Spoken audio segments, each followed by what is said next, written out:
Talk to me about your budget vote this session.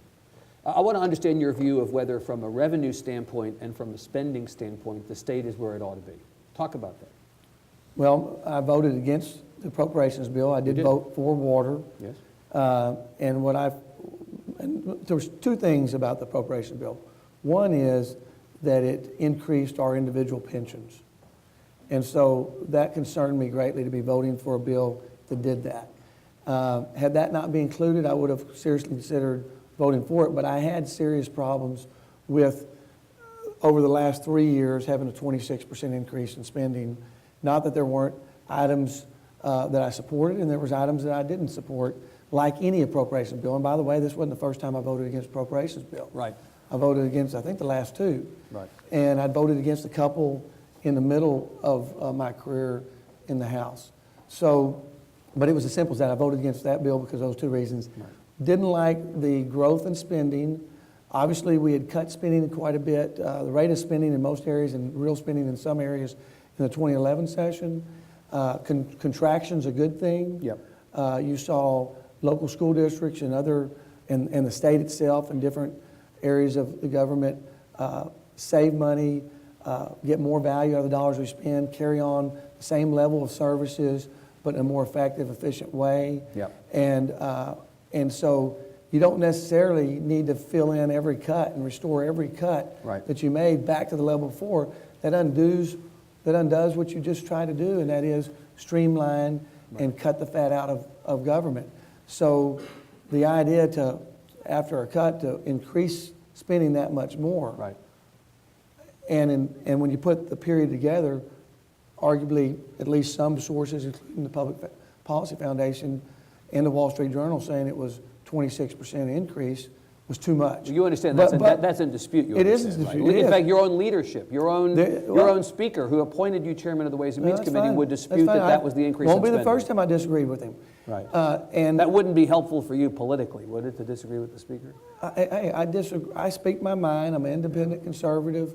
I represent my district. I represent my conscience, yeah. And I'm going to vote and advocate and argue against the things that I believe in. So the people who say, Chairman, and I know you understand, this has been said, you've heard this, that the vote that you cast on the budget was a vote with an eye to 2014. Well, it's not. Rather than with an eye to the 2013 budget. Was the vote in 2011 a vote for 2012? Yeah. You know, no, I voted, I think if you look at it, I know I voted against the last two. I think I voted against 4 appropriations right. bills through the years, and it was tempted to vote against several more. Yeah. But in this case, the pension was the biggest issue, and Glenn Hager voted for it. He voted to increase his pension. He voted for 26% increase in spending from most of the conservative groups, some of which are supporting him, what they called for. Right, well, but I want to ask you about that. So to the conservative groups who are supporting them, so you say you cast a very conservative vote on the budget. I know you believe that you felt like spending had gone up so much. One of the groups that is often pronouncing judgment on the work of legislators in this area is Texans for Fiscal Responsibility. This is the Michael Quinn one of the Michael Quinn Sullivan-led groups, which gave you a D as your grade in the 2013 on the 2013 scorecard. They've endorsed. I guess it was a D plus because it was a 68.5. Let me round up. It's a D plus. Yeah, awesome. well, it was a D plus. And the important thing is Glenn Hager got 4 points more, 72.5. So he got a C minus, and I got a D plus. But they've endorsed Mr. Hager as opposed to endorsing you. Yet you believe you cast the more conservative vote on the budget than Senator Hager. Can you explain why? If you look at more groups, and you'll see other groups. These guys hate everybody. Why would they have supported him over you if he well, voted they for the budget? apparently dislike me more, and that probably is because I'm a chairman in the House. They do tend to be after House chairs. They make it out that your first name is Strauss-appointed Chairman Harvey Hildebrand. I guess so, but there's clearly one aspect of it. Yeah. And the fact is, I think I voted a whole lot with them. I voted a whole lot with them last session. I had about a 77 or C plus the session before.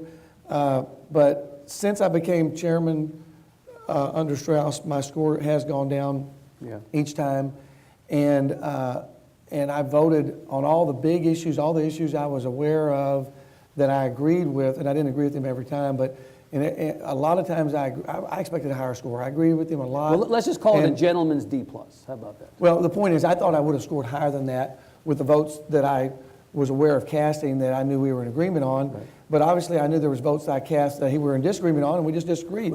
But I'll tell you, the Conservative Coalition is putting me on a list of the most conservative members. They're going to be, they're doing more in the next few months on that. And I think that some of the other colleagues obviously made a list. It was a list of a lot of leaders in the Texas Conservative Coalition that carried bills, that voted on bills, that worked with the coalition to make sure we advance conservative and free. So it doesn't enterprise concern you, closet. Chairman, that the political dynamic in this race has a bunch of these conservative, young conservatives of Texas and power. Yeah, well, Texas my young conservative, I have a higher record than Glenn this last session, Right. and I have a higher lifetime record than Glenn by about 10 points. But but the young So, what conservatives happens have is also endorsed Senator Hager, though, haven't they? Yeah, they have, and that's their problem. They're not going by their scores. It's personalities.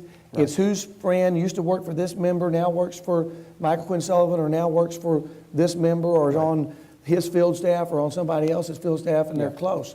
So it's not about the merit of picking the votes that best represent who's conservative, who's moving Texas forward. It's not about the organizations. It's more about personalities and agendas aside from their scores. And in some cases, some of them are not, in the case of ICT, they're not changing the score. I still have a higher score, which I thought they might even go that far and change their score. They didn't do that. But I do think there's suspicion on some of the groups that actually see certain members score too well. Hey, how'd he do that? He got an 85, he got a 90, we can't have that. We don't want him to score well. And they do things to take votes off the list and put new votes on the list that are obscure votes to make sure that they're members, gaming the system. they game it to make sure that Right. certain members do better than other members. No question about it. A couple